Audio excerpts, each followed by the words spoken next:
Hello, TEMS 512 class. My name is Stephanie Johnson, and today I'm going to talk to you about a book called My Life as a Book, written by Janet Tartian and illustrated by Jake Tartian.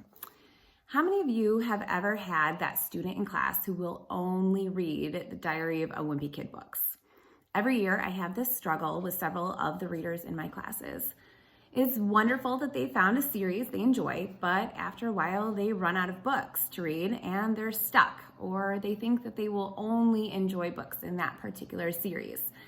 In my experience, many of these students are reluctant readers that aren't 100% confident in their skills, who liked how quickly they could read a 200-page Diary of a Wimpy Kid book, and who may be intimidated by other books.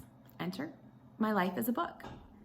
I first learned about this book in one of my graduate classes, and I've been successfully hooking reluctant readers with it ever since. One way to catch your reluctant reader's attention is to begin by telling them that this is a book about a boy who hates being forced to read. After this opening line, usually my readers will perk up a bit and start to listen to what the book is about. The main character, Derek, is looking forward to a fun-filled summer vacation. Unfortunately, his mom and teacher have other plans for our protagonist. Derek finds himself enrolled in learning camp and tasked with a summer reading list. Needless to say, this is not the 3-month vacation from school that Derek had envisioned. But Derek's life suddenly becomes a whole lot more interesting when he stumbles upon a family mystery that his mom seems intent on keeping buried where he finds it, in the attic. While my mother tries to bribe me down from the attic with chocolate, I rummage through the cardboard boxes to see if there's a stick I can use to shoot my way out. Instead, I find a stack of letters from my father wrote to my mother when they were dating, yuck, and some old newspapers. When I open one of them up, the headline reads, "Local girl found dead on beach." The newspaper is from Martha's Vineyard, Massachusetts, and dated 10 years ago.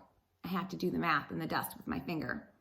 I open the attic trapdoor and hang down by my feet. I'm facing my mother upside down like Peter Parker and Mary Jane in the first Spider-Man movie, except we don't kiss, obviously. I ask Mom about a dead 17-year-old girl on an island we've never been to, but she doesn't know what I'm talking about. So I toss down the newspaper. When she picks it up, her expression changes. "This has nothing to do with you," she says.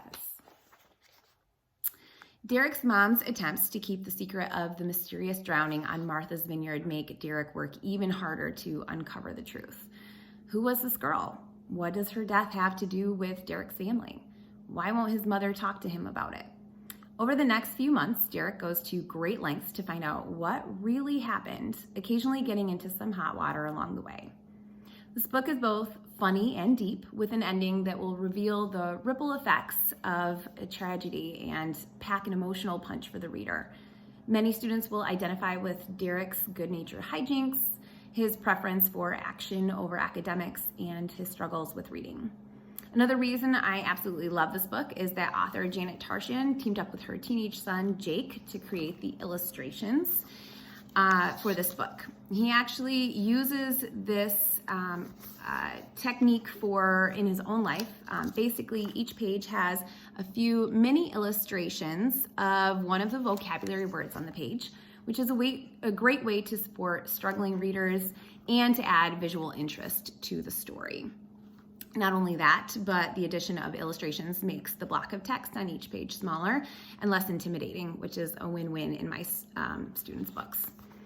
So there are now 8 books in the series, which means that once you've hooked a student on Derek's story, there are many other books that they can read after the initial novel, which will help them build confidence in themselves as a reader. I hope you'll check out My Life as a Book and that many of your students will find it just as enjoyable as mine do.